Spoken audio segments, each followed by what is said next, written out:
বিসমিল্লাহির রহমানির রহিম। প্রথমেই আপনাদের সকলকে জানাই ধন্যবাদ।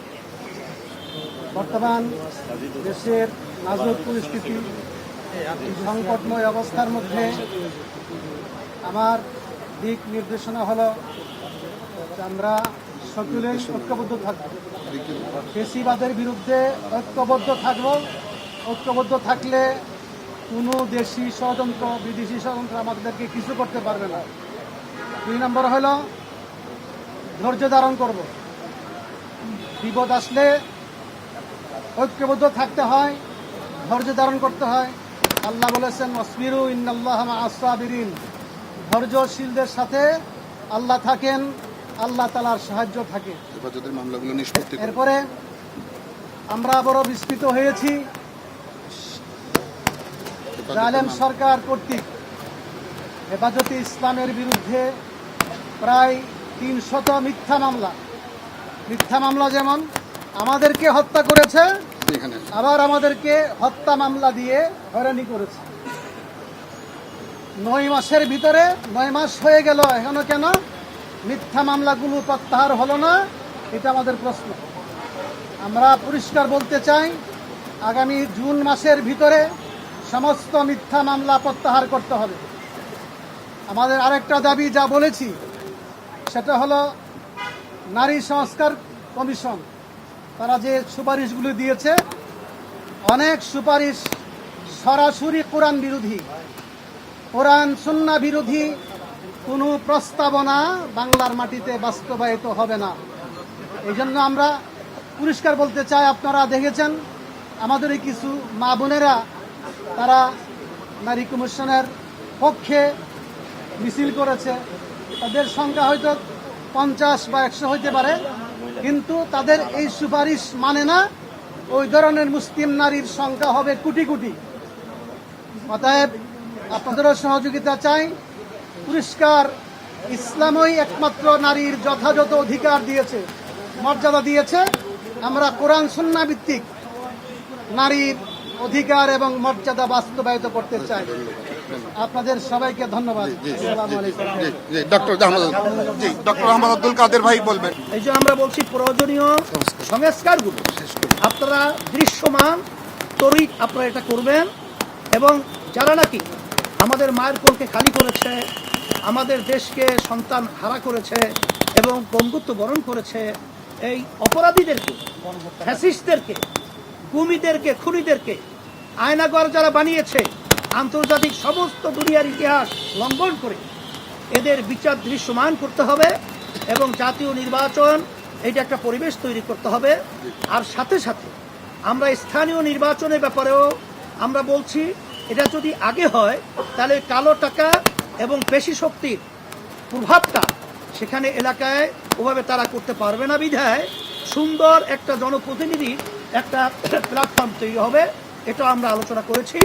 আর সাথে সাথে আপনাদের সকলকে আমরা ধন্যবাদ জানাই এর জন্যে যে আমরা যেন এই দেশ গড়ার ব্যাপারে আমরা সবাই একাকার হয়ে অন্তর্বর্তীকালীন সরকার সহ এবং যারা আমরা রাজনৈতিক জুলাই অভ্যুত্থানে যোদ্ধা যারা আমরা ছিলাম, প্রশাসন সহ, সাংবাদিক বন্ধুরা সহ সকলকে আমরা একত্রিত হয়ে আমরা দেশ গড়ার ব্যাপারে আমরা যেন একাকার হয়ে কাজ করতে পারি। আপনাদের সকলকে ধন্যবাদ জানাচ্ছি, এবং আমাদের আলোচনা অত্যন্ত সুন্দর ফলপ্রসূ হয়েছে। এবং বলেছি আমরা যে আমাদের সকলেই আমরা অনেকে তো দাবি করি ডিসেম্বর নির্বাচন হওয়া, 25, কেউ দাবি করি রমজান, কেউ দাবি করি অমুক।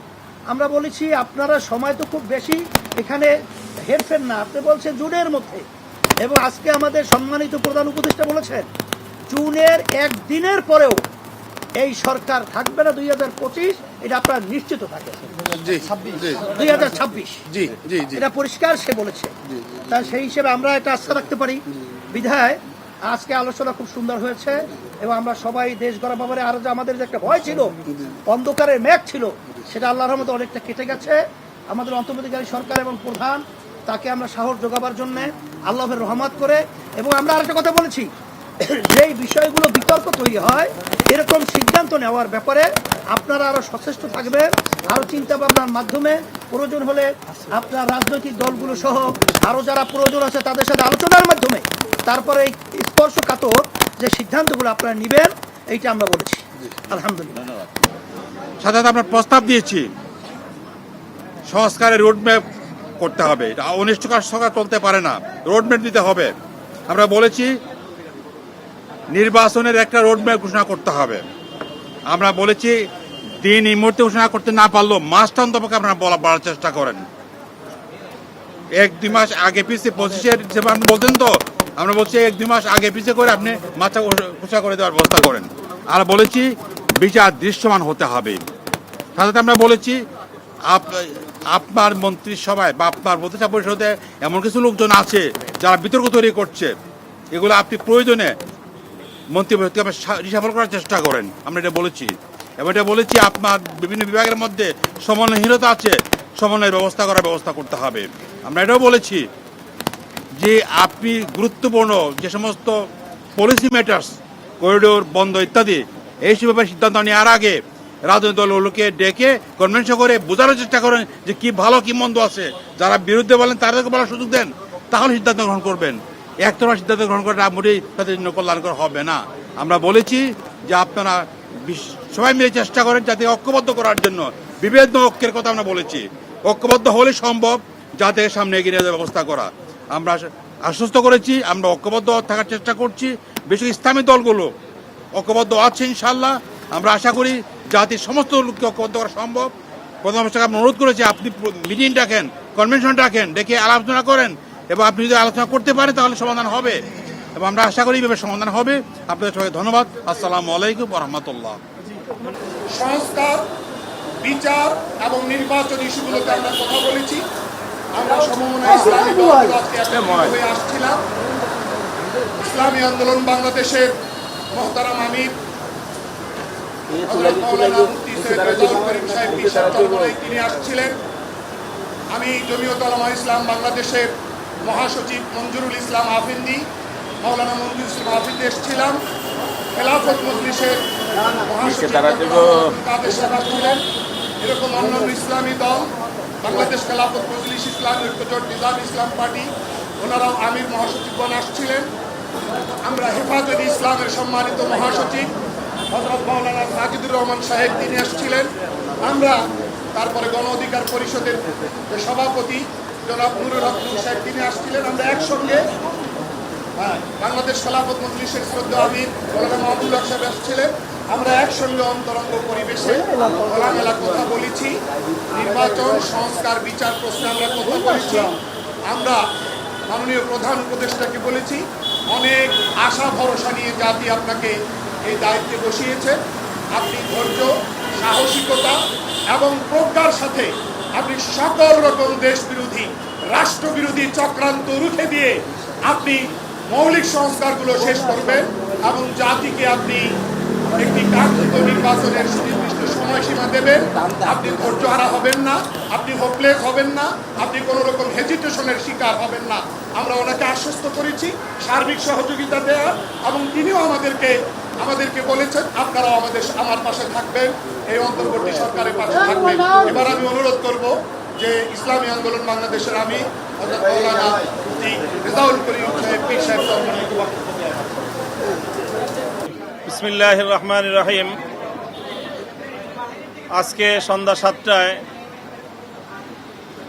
বাংলাদেশের গণপ্রজাতন্ত্রী বাংলাদেশ সরকারের মাননীয় প্রধান উপদেষ্টার আহ্বানে বিভিন্ন রাজনৈতিক দলের নেতৃবৃন্দ আজকে আমরা এখানে এসেছিলাম এবং অত্যন্ত আন্তরিক পরিবেশে আমাদের বৈঠক অনুষ্ঠিত হয়েছে। আমরা সেখানে খোলামেলা কথাবার্তা বলেছি।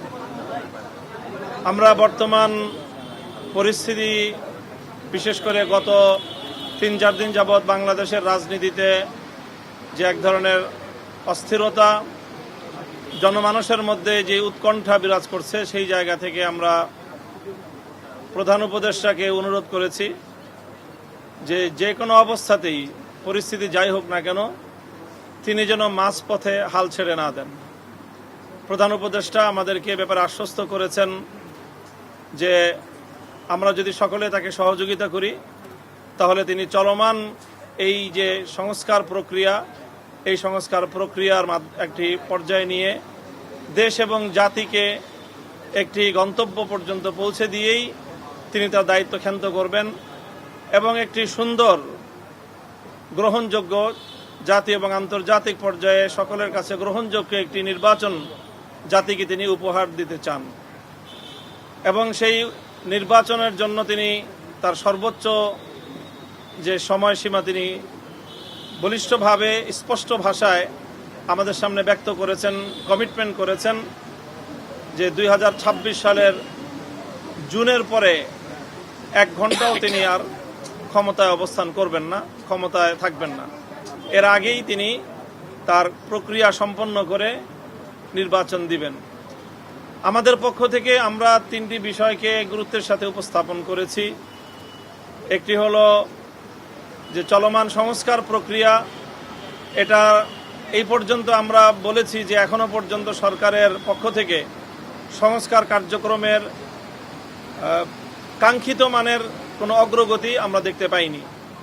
এই বিষয়টা আমরা আমাদের উদ্বেগের কথা জানিয়েছি যে এইভাবে অনিশ্চিত গন্তব্যের দিকে যাওয়া ঠিক নয়, বরং সংস্কার কতটুকু হচ্ছে, কতটুকু হবে সেই বিষয়ে সুস্পষ্ট, অতি দ্রুত, অনতিবিলম্বেই সংস্কারের বিষয়টাকে জাতির সামনে স্পষ্ট করা উচিত যে সরকার কতটুকু সংস্কার করছে।